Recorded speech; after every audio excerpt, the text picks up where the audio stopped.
Hello guys, this is Swati और आज मैं बात करूंगी सीरियल किलर जॉनरे की कल्ट फेवरेट कोरियन मूवी के बारे में। Any guesses? For long time you guys were asking to make review on this movie. मैं बात कर रही हूँ I saw the devil movie के बारे में, जिसने 2010 में अपने रिलीज के साथ साइकोलॉजिकल थ्रिलर्स को एक नया हाई दिया था।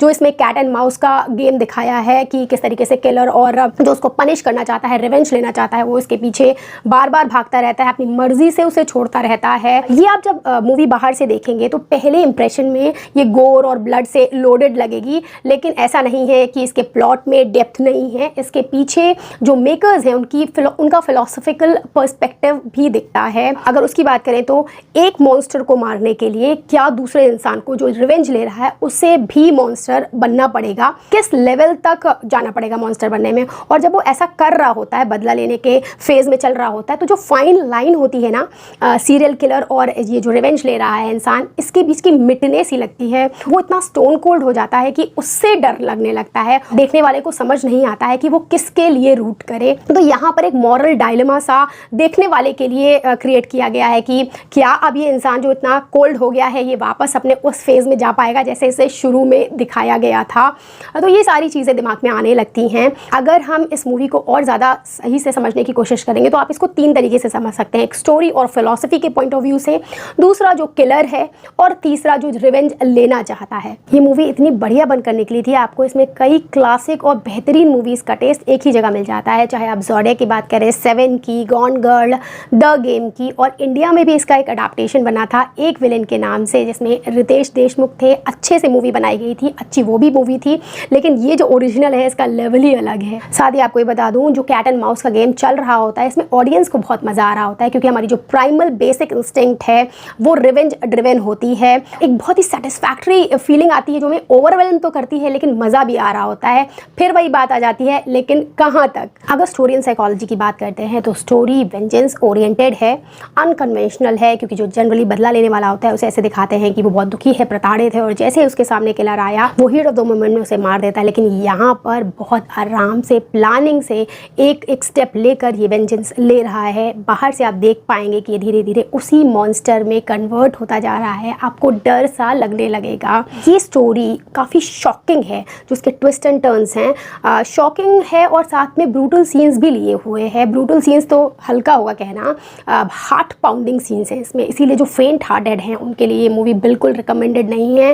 एंड ये जो आप वर्जन देख रहे हैं, ट्रस्ट मी, ये सटलर वर्जन है उसका, क्योंकि हम एडिटेड वर्जन देख रहे हैं। एक अनकट वर्जन भी है जो बैन है और अब वो अवेलेबल नहीं है। तो आप इमेजिन कर सकते हैं कि ब्रुटैलिटी का लेवल क्या होगा इसमें। उसको ग्रिपिंग बनाने के लिए कहानी को, साथ ही जो एटमॉस्फेयर क्रिएट किया गया है, एरी म्यूज़िक डाला गया है, और डिटेल्स पे बहुत अच्छे से ध्यान दिया गया है, जिससे आप कहानी से कनेक्टेड रहते हैं हर समय।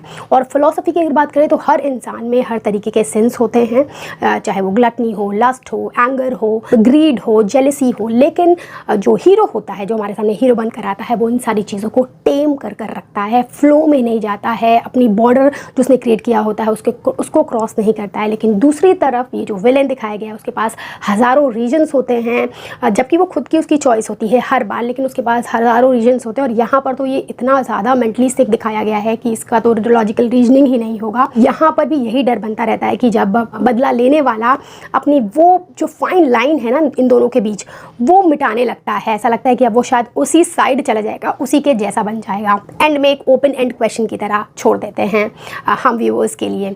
अब हम किलर की बात करते हैं। पहले सीन से ही जैसे उस लड़की का इनकाउंटर होता है इस किलर से, और वो बताती है कि वो प्रेग्नेंट है, दैट टू उस लड़की का बैकग्राउंड बहुत अच्छे से दिखाया गया। वो अनाथालय से आ रही है, बहुत ही स्वीट सी लड़की दिखाई गई है। वो अपने फियांसे से बात भी कर रही है, दोनों की बॉन्डिंग भी दिखाई जा रही है कि फियांसे उसको फ़ोन पर गाना सुना रहा है, इतनी ज़्यादा दोनों में प्यार है। और जब वो बता भी देती है ये चीज़, तब भी ये इंसान कोई भी मर्जी नहीं दिखाता है, उसी तरीके से निर्मम विभत्स अपना काम पूरा करता है जैसे वो सबके साथ करता रहता है। दैट टू एक और जगह पर दिखाते हैं कि छोटी बच्चियों के को भी ये नहीं इंसान बख्शता है। तो इसका जो 3 डायमेंशनल एक व्यू दिखाया गया है यहाँ पर, बिल्कुल भी ग्रोइज नहीं किया गया है। जो उसकी निर्ममता है वो आपको पूरी तरीके से दिखाई गई कि पहला जो एक एंगल है जिसमें ये अपनी फैमिली को छोड़े बैठा है। ऐसा नहीं है इसके पास कोई एक्सक्यूज़ है कि फैमिली नहीं है और ये अकेला है इसीलिए परेशान हो रहा है। फैमिली है, फुल फ्लेश्ड बच्चा है, और सबसे अजीब चीज़ है कि माँ मानने के लिए तैयार नहीं कि बेटा उसका ऐसा है, जैसे कि आपने बहुत सारे केसेस में देखा होगा। सेकंड है, ये किसी भी एज ग्रुप की लड़की के साथ इस तरीके से करने के लिए तैयार हो जाता है। उससे शायद अपनी बोलता भी है कि अपने पर्सोना से, पर्सनालिटी से बहुत दिक्कत है, कोई भी लड़की इसे पसंद नहीं करती है। तो सेकंड चीज़ इसकी पता चलती है साइकोलॉजी क्या है, ये लड़कियों को ओवर पावर करना चाहता है, उनको कष्ट देना चाहता है इस तरीके से।